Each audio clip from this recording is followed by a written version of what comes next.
ਜੀ ਤੁਹਾਨੂੰ ਅਸਲਾਮ ਅਲੈਕਮ ਸਾਰੇ ਦੋਸਤਾਂ ਨੂੰ ਭਾਈਆਂ ਨੂੰ ਤੇ ਜਿਸ ਤਰ੍ਹਾਂ ਤੁਸੀਂ ਵੇਖ ਰਹੇ ਹੋ ਅੱਜ ਖਾਨ ਸਾਹਿਬ ਤੇ ਭਾਈ ਮਿੱਠੂ ਸਾਹਿਬ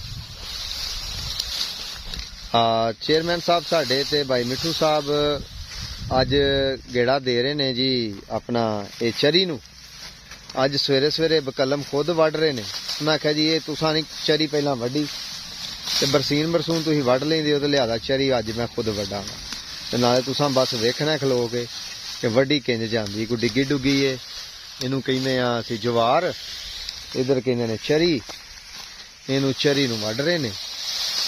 ਤੇ ਡੰਗਰਾਂ ਵਾਸਤੇ ਪੱਠੇ ਲੈਣ ਆਏ ਆ। ਡੰਗਰ ਇੱਕ ਗਾਂ ਨਵੀਂ ਲਿਆਂਦੀ ਉਹ ਵੀ ਤੁਹਾਨੂੰ ਚਿਹਰਾ ਵਹਾਵਾਂਗੇ ਅੱਜ ਵੀ ਇਸ ਸਵੇਰ ਦੇ ਵਿੱਚ ਆਪਣੀਆਂ ਦੁਆਵਾਂ 'ਚ ਯਾਦ ਰੱਖਿਆ ਜੇ ਤੁਹਾਡੀਆਂ ਦੁਆਵਾਂ ਦੇ ਬੇਹੱਦ ਅਸੀਂ ਮੁੰਤਜ਼ਰ ਹਾਂ ਤੇ ਇਸੇ ਕੋਸ਼ਿਸ਼ ਦੇ ਨਾਲ ਹੀ ਨਿਜ਼ਾਮ ਜਿਹੜੇ ਨੇ ਚੱਲਦੇ ਤੇ ਬਹਾ ਰਹਿੰਦੇ ਨੇ। ਮਿੱਠੂ ਬਖਤੂ ਸਾਹਿਬ ਸ਼ੂਜ਼ ਪਾ ਕੇ ਫਰੈਸ਼ ਹੋ ਕੇ ਮੱਖੀਆਂ ਵੱਢਣ ਆਏ ਨੇ ਤੇ ਖਾਨ ਸਾਹਿਬ ਨੇ ਵੀ ਟੋਪੀਆਂ ਪਾਈਆਂ ਨੇ।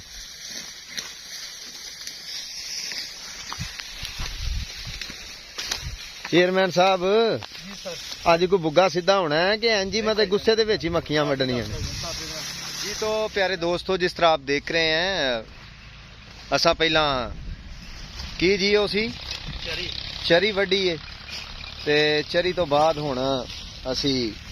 बरसीन मतलब कि स्टाला वड्ड रहे हैं पट्ठे वड्ड रहे हैं भाई मिठू वड्ड रहे ने ते खान साहब जिहड़े ने खुद चेयरमैन साहब सॉरी ते खुद बकलम पा रहे ने ते मैनू थोड़ी जी अज रेस्ट रूस्ट देंदे ने पे कि मेरी तबीयत बड़ी खराब सी 2 दिन तुहानू भी नज़र नहीं आए मेरी तबीयत बड़ी खराब सी बुखार लथा है। चेयरमैन साहब कोई गल करो जरा थोड़ी जी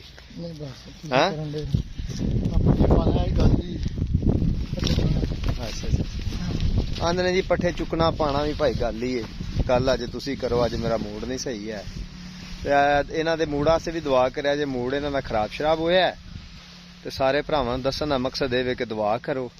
ये भी गुना चिल पहलियां करन। कल इन्हां दी कुकड़ी बीमार सी कुकड़ी लाल हो गई तो बड़ा ना गम दे विच ने आंदे हण कोई नस्ल कशी करनी है आंडे उंडे सन उरे कि वधाना कम आंडियां दे सी सील कुकड़ी ते लाल हो गई है ओहदी वजह तो बड़े गमजदा होए पे ने ते जनाब हुण गम छड्ड दिओ बंदे भी टुर जांदे ने। ओह देखो कुकड़ी होर लै देंगे तुहानूं। चेयरमैन साहब इधर वेख के गल करो बॉस आंदे ने अज भाई मैं जरा ना गम च ही हाँ इसलिए अज मैं कोई गल नहीं करन दिया। दुआवां च याद रखिया जी मेहरबानी।